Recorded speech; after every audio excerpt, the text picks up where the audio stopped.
पूरे विश्व में जिनके नाम से भारत की पहचान है, एक नाम जिसने पूरी दुनिया को भारत से जोड़ा। Namaskar.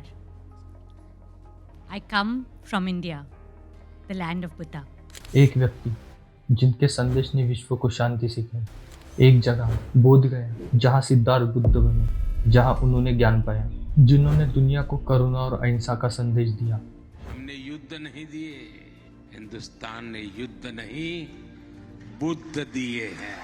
लेकिन सोचिए, आज उसी धरती पर शांति के लिए क्रांति क्यों करनी पड़ रही है?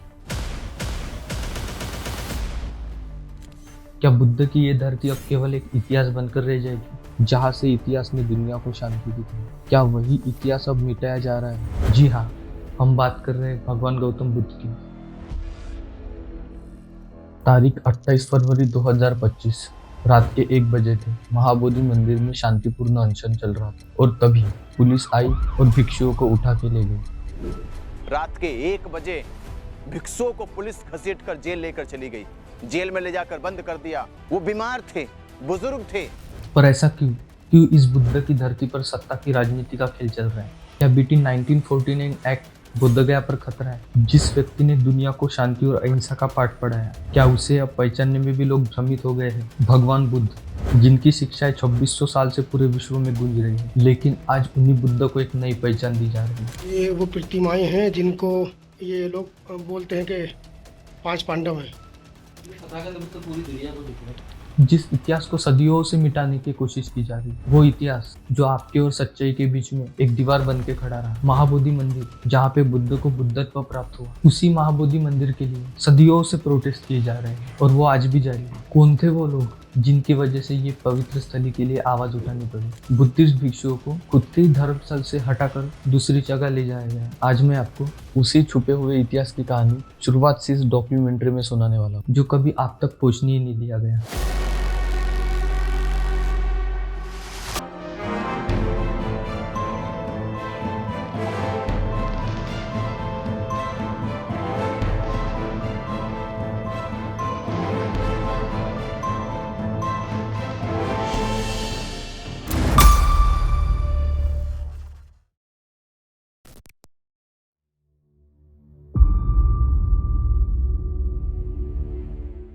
आज से लगभग 563 बीसी लुम्बिनी, जो वर्तमान का नेपाल है, वहाँ पे एक ऐसा बच्चा जन्म लेता है जिसने पूरी दुनिया को दुख से मुक्ति का रास्ता दिखाया। नाम था सिद्धार्थ। मैं जो भी चीज इस डॉक्यूमेंट्री में बता रहा हूँ या आगे बताने वाला हूँ, वो सोर्स पे बेस्ड है। आप खुद से जाके वेरीफाई कर सकते हैं, लिंक मैं डिस्क्रिप्शन में दे दूंगा। राजा शुद्धोधन, शाक्य वंश के शासक, कपिल वस्तु के राजा, जिनके जीवन में पहली बार एक अद्भुत खुशखबरी आई। उनकी पत्नी माया देवी, जिनकी गोद में छोटा सा सिद्धार्थ खिलखिला रहा था। पर राजसी ठाट-बाट में पले सिद्धार्थ को क्या पता था कि महलों के बाहर एक ऐसी सच्चाई है जो उनके जीवन को बदल देगी। राजाओं की शाही परंपरा थी कि बच्चे के जन्म पर किसी ज्ञानी ऋषि से उसका भविष्य पूछा जाता था। राजा शुद्धोधन ने महान तपस्वी और ज्योतिष विद्या में पारंगत ऋषि असित, जिन्हें काल देवता भी कहा जाता है, उनको बुलवाया। ऋषि असित भविष्यवाणी करते हैं कि या तो सिद्धार्थ महान सम्राट बनेगा या फिर महान सन्यासी। अगर इसने दुख, संसार की पीड़ा देखी तो ये सब त्याग कर महान सन्यासी बनेगा और संसार को एक नया रास्ता दिखाएगा। हर राजा चाहता है कि उसका बेटा कभी दुख ना देखे, इसलिए उन्होंने सिद्धार्थ को जीवन के हर दुख से दूर रखा। सिद्धार्थ की शादी यशोधरा से हो गई थी। यशोधरा शाक्य वंश की एक राजकुमारी थी और उनके पिता राजा सुप्रबुद्ध थे। यशोधरा और सिद्धार्थ का एक पुत्र भी हुआ जिसका नाम राहुल था। महल के भीतर सिर्फ खुशी, संगीत, नृत्य और ऐश था। सिद्धार्थ भी उन्हीं माहौल में खुश थे, लेकिन सिद्धार्थ के भीतर सवाल उठने लगे, क्या बाहर की दुनिया भी ऐसी है? एक दिन सिद्धार्थ ने उनके सारथी जिन्ना से बाहर जाने की इच्छा जताई। फिर वो महल के बाहर निकले। वो एक दिन था जिसने सब कुछ बदल के रख दिया। रथ के चलते चलते एक मोड़ पर एक कमजोर, झुका हुआ, कांपता बूढ़ा आदमी दिखता है। थोड़ा आगे जाते ही एक बीमार व्यक्ति भी जमीन पर पड़ा दर्द में तड़पता हुआ दिखता है। थोड़ी दूर एक शव यात्रा गुजरती है। लोग शोक में डूबे मृत शरीर को ले जा रहे हैं, लेकिन आखिरी मोड़ पर एक शांत, गहरी सांस लेता, ध्यान में लीन सन्यासी दिखता है। चेहरे पर शांति और किसी दुख का असर नहीं। हर दृश्य ने सिद्धार्थ के हृदय को अंदर से झिझक के रख दिया और तभी राजकुमार सिद्धार्थ ने निर्णय लिया, इस मोह भरे जीवन को छोड़ सत्य की खोज पर निकालने का। सिद्धार्थ ने 29 ईयर्स की उम्र में गृह त्याग किया। आत्मज्ञान की खोज में निकल पड़े। वो सबसे पहले मगध राज्य की राजधानी राजगृह पहुंचे, जो वर्तमान का बिहार है, जहां राजा बिंबिसार से उनकी मुलाकात हुई। फिर सिद्धार्थ आलर कलाम और उद्दक रामपुत्त जैसे प्रसिद्ध गुरुओं से शिक्षा प्राप्त करने गए, लेकिन उन्हें आत्मज्ञान नहीं मिला। इसके बाद वो कठोर तपस्या के लिए उर्वेला वन पहुंचे, जो वर्तमान का बोधगया बिहार है। 6 वर्ष की कठिन तपस्या के बाद भी जब उन्हें आत्मज्ञान नहीं मिला, तो उन्होंने मध्यम मार्ग अपनाने का फैसला किया। मध्यम मार्ग यानी ना कठोर तपस्या ना विलासिता। इस कठोर तपस्या के कारण सिद्धार्थ अस्वस्थ हो गए थे। तब एक गांव की लड़की सुजाता ने उन्हें खीर अर्पित की, जिससे उनका शरीर स्वस्थ हुआ और वो तपस्या के लिए तैयार हुए। सिद्धार्थ ने उर्वेला वन में एक विशाल पीपल वृक्ष के नीचे ध्यान करने का संकल्प लिया। 49 डेज लगातार ध्यान करने के बाद वैशाख पूर्णिमा के रात उन्हें आत्मज्ञान प्राप्त हुआ और वो सर्वज्ञानी बुद्ध बने। तब बुद्ध की आयु 35 ईयर्स थी। गौतम बुद्ध ने आत्मज्ञान प्राप्त करने के बाद अपना पहला उपदेश सारनाथ में लिया, जिसे धर्मचक्र प्रवर्तन कहा जाता है। वहां उन्होंने अपने 5 पूर्व तपस्वी साथियों को उपदेश दिया, जो उनके पहले शिष्य बने। फिर राजगृह, श्रावस्ती और कपिलवस्तु में अपने उपदेश दिए।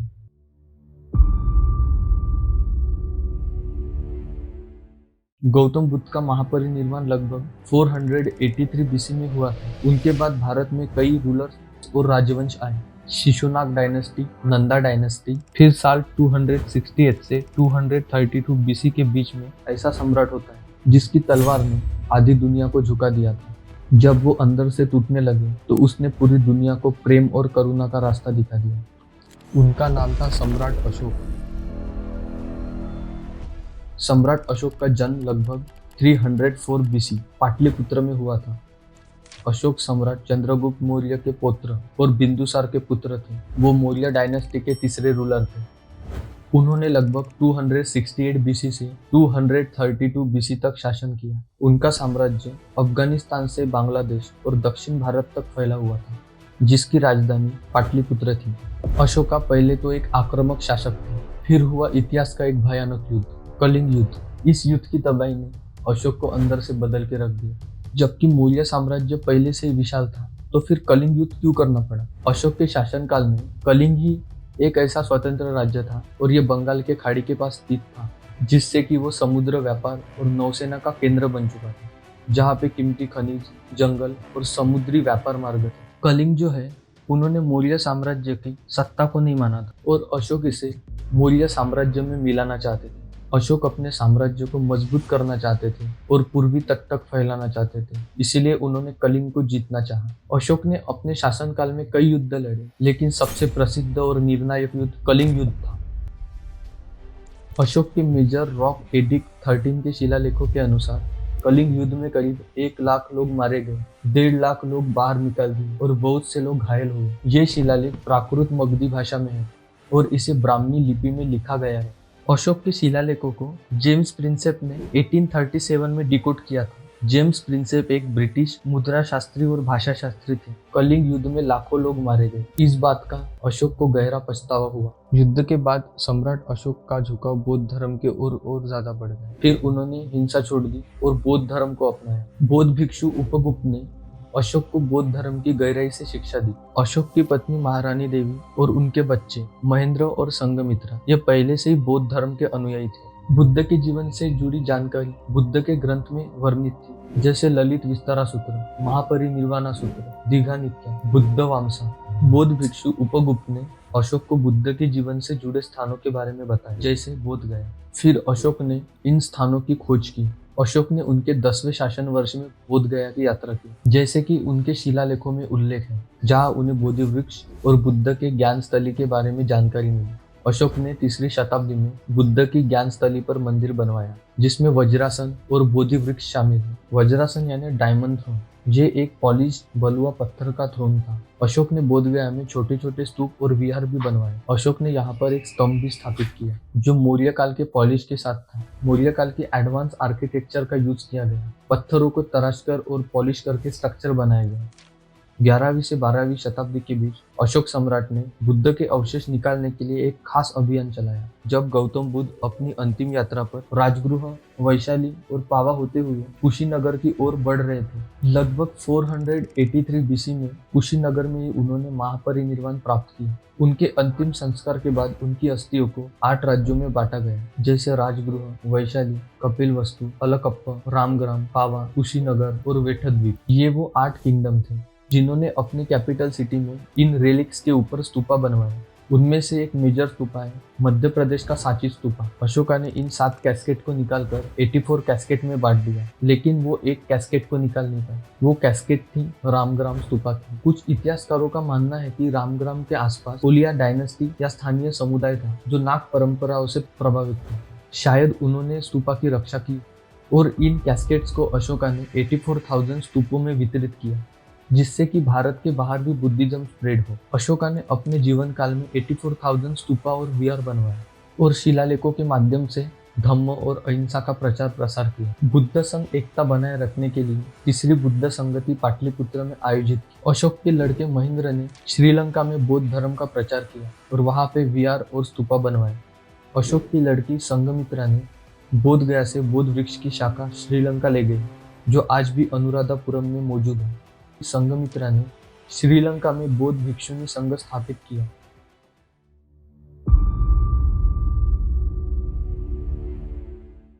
ट्वेल्थ सेंचुरी से 13th सेंचुरी के बीच मोहम्मद बख्तियार खिलजी भारत आया, जो गुरु डायनेस्टी के अधीन तुर्क अफगान कमांडर था, जिसका नेतृत्व मोहम्मद गोरी कर रहा था। उस समय तक बौद्ध धर्म कमजोर हो चुका था, क्योंकि 8वीं से 12वीं शताब्दी तक पाल डायनेस्टी बौद्ध धर्म को समर्थन देता था। पाल डायनेस्टी के पतन के बाद जब सेना डायनेस्टी सत्ता में आई, तो उन्होंने हिंदू धर्म को बढ़ावा देना शुरू कर दिया, जिससे कि बौद्ध विहार और मंदिरों का संरक्षण कम हुआ। बख्तियार खिलजी का मकसद इस्लाम फैलाना और गुरिद डायनेस्टी को पावरफुल बनाना था। बौद्ध विहार, जो बौद्ध धर्म के मुख्य केंद्र थे, उन्हें तोड़कर बौद्ध धर्म की ताकत कम करना चाहता था। बख्तियार खिलजी ने नालंदा, विक्रमशिला, ओदनपुरी और बोध गया मंदिर पर हमला किया, क्योंकि वो बौद्ध धर्म के मुख्य केंद्र थे। कुछ स्रोतों में लिखा है कि बख्तियार खिलजी ने बंगाल में छोटे बुद्ध विहारों और केंद्रों पर भी हमले किए, जैसे जगदल विहार, नालंदा, ओदनपुरी और विक्रमशिला। ये बौद्ध धर्म के बड़े ग्रंथों के भंडार थे। भिक्षुओं को जो है वो मार दिया गया और मंदिरों को नष्ट कर दिया गया। इस हमले ने बौद्ध धर्म को बहुत नुकसान हुआ। कुछ भिक्षु तिब्बत, नेपाल और दक्षिण पूर्व एशिया चले गए, जहाँ उन्होंने बुद्ध धर्म को आगे बढ़ाया। इसीलिए तिब्बत, थाईलैंड जैसे देशों में आज भी बौद्ध धर्म मजबूत है। साल 1833 में एलेक्जेंडर कनिंघम, जहाँ बंगाल इंजीनियर्स में सेकंड लेफ्टिनेंट के रूप में भारत आए थे, वो ब्रिटिश इंजीनियर और आर्कियोलॉजिस्ट थे। जब कनिंघम भारत आए, तब भारत में ब्रिटिश ईस्ट इंडिया कंपनी का शासन था। भारत आने के बाद कनिंघम की मुलाकात जेम्स प्रिंसेप से हुई, जो एक प्रसिद्ध सिक्का विशेषज्ञ थे। प्रिंसेप ने ब्राह्मणी और खरोष्टी लिपि को रिकॉर्ड किया और इंडियन आर्कियोलॉजी में कनिंघम के गाइड बन गए।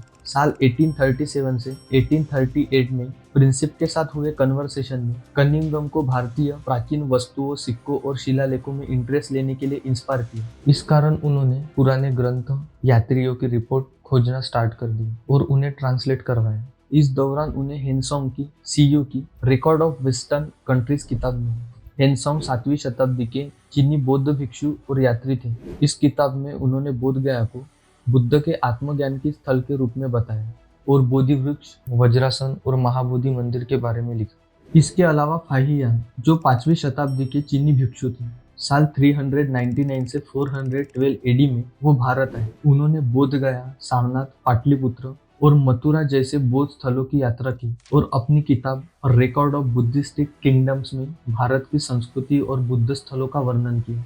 साल 1837 में कनिंघम ने सारनाथ में अपनी पहली खुदाई की, जहां उन्होंने बुद्ध मूर्ति और शिलालेखों की खोज की। इस एक्सपीरियंस ने उनकी आर्कियोलॉजी में रुचि को और मजबूत किया। कनिंघम ने 1861 में ASI की स्थापना की और वो पहले डायरेक्टर जनरल बने। उन्होंने भारत में कई पुरानी जगहों की खोज और अध्ययन किया।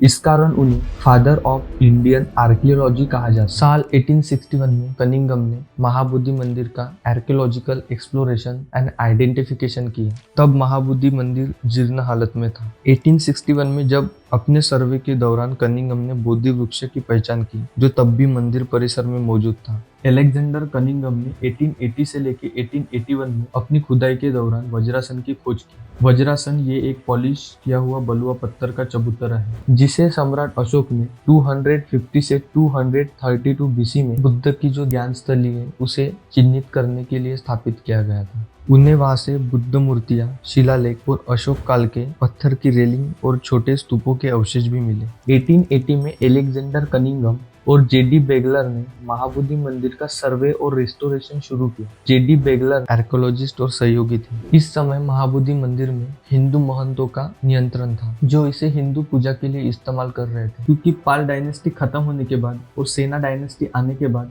बौद्ध मंदिर का संरक्षण कम हुआ। फिर आते अनागरिक धर्मपाल।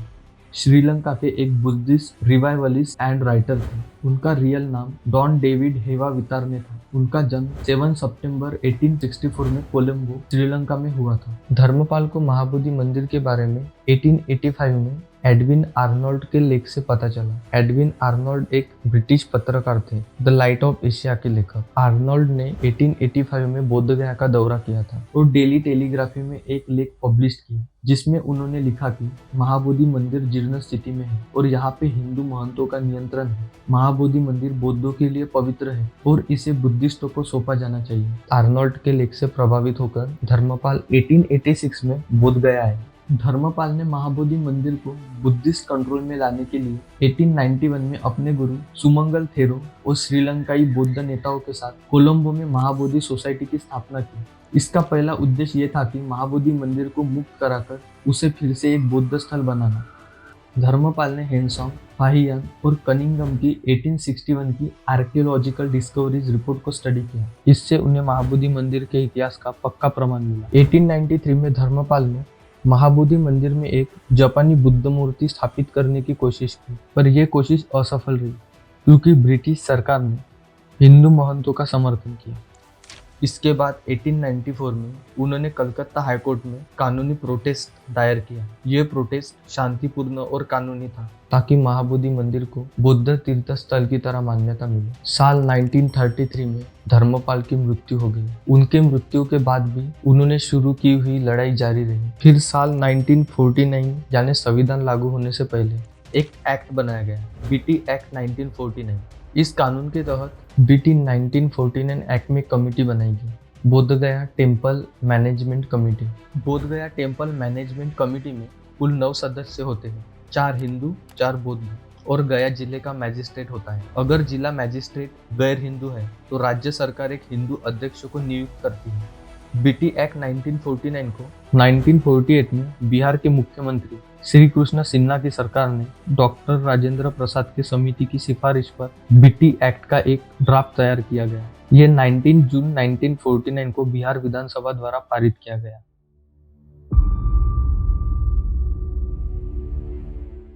फिर एक वीडियो सामने आती है जिसमें बुद्ध की मूर्तियों को 5 पांडव बताया जाता है। ये नकुल है, ये सहदेव है। तारीख 12 फरवरी 2025 को बौद्ध भिक्षुओं का प्रोटेस्ट बोध गया में शुरू हुआ। तारीख 27 फरवरी 2025 रात को बिहार पुलिस ने 25 भिक्षुओं को हिरासत में लिया और उन्हें मंदिर से हटाकर डुमुहान रोड पर भेज दिया, जो मंदिर से लगभग 2 किलोमीटर दूर है। फिर भी प्रोटेस्ट ऐसे ही चलता रहा। फिर इंडिया और इंडिया के बाहर भी ये प्रोटेस्ट शुरू हो गए। Mahabodhi temple, the Buddha enlightenment place. Buddhist भिक्षु और समुदाय की मांग ये है कि बीटी एक्ट 1949 को हटाया जाए और महाबोधि मंदिर का जो नियंत्रण है वो पूरी तरह से बुद्धिस्टों के हाथ में दिया जाए, क्योंकि ये महाबोधि मंदिर बुद्धिस्टों की तीर्थस्थली है। और ये कोई पहला प्रोटेस्ट नहीं है, इसके पहले भी बीटी एक्ट 1949 को लेकर बहुत से प्रोटेस्ट हुए हैं। भंते नागार्जुन सुरेश ससई जो पहले 1990 के दशक में इस आंदोलन से जुड़े, साल 2012 में भंते नागार्जुन सुरेश ससई और गजेंद्र पंतावने ने सुप्रीम कोर्ट में एक पिटीशन दायर की। इसमें उन्होंने मांग की कि बोध गया मंदिर का पूरा प्रबंध बौद्धों को दिया जाए और बीटीएमसी कानून को रद्द किया जाए, और कोर्ट ने अभी तक फैसला नहीं दिया है और ये जो मामला है ये आज भी चल रहा है। जबकि यूनेस्को ने महाबोधि टेम्पल को 19 जून 2002 में बुद्धिस्टों का वर्ल्ड हेरिटेज साइट घोषित किया है। जब लालू प्रसाद यादव मुख्यमंत्री बने तब उन्होंने वादा किया कि महाबोधि मंदिर का पूरा नियंत्रण बौद्धों को दिया जाएगा और बीटी एक्ट 1949 को रद्द किया जाएगा। फिर 1992 में उन्होंने एक नया प्रस्ताव बिहार विधानसभा में पेश किया ताकि ये कानून बदला जा सके, लेकिन ये कानून भी लागू नहीं हो पाया। 1995 में बौद्ध भिक्षु और अनुयायियों ने बोधगया में 85 डेज तक विरोध किया। फिर इसमें लालू प्रसाद यादव ने दखल दिया। बीटीएमसी में 4 बुद्धिस्ट भिक्षुओं को शामिल किया, जिसमें भंते प्रज्ञाशील महाथेरो भी थे। फिर 2004 में उनकी सरकार ने बीटीएमसी के सचिव भंते प्रज्ञाशील को हटाकर आरजेडी नेता कालीचरण यादव को सचिव बना दिया। बौद्ध समुदाय ने इसे धोखा माना। उनके वादे सिर्फ शुरुआत तक ही सीमित रहे, पर कानून में कोई बदलाव नहीं हुआ। 2013 में बिहार सरकार ने इस एक्ट में बदलाव किया ताकि गैर हिंदू भी अध्यक्ष बन सके। फिर बाकी नेताओं ने भी इस मुद्दे पर ध्यान देना शुरू किया, पर इस एक्ट को रद्द करने की सफलता नहीं मिली। बोधगया की जो सच्चाई है वो अभी आपके सामने है। अब सवाल ये है कि अब आप क्या करोगे, ये मैं आप पे छोड़ता हूँ। इस वीडियो को हो सके उतना ज़्यादा से ज़्यादा शेयर करो और बोधगया की इस लड़ाई का हिस्सा बनो।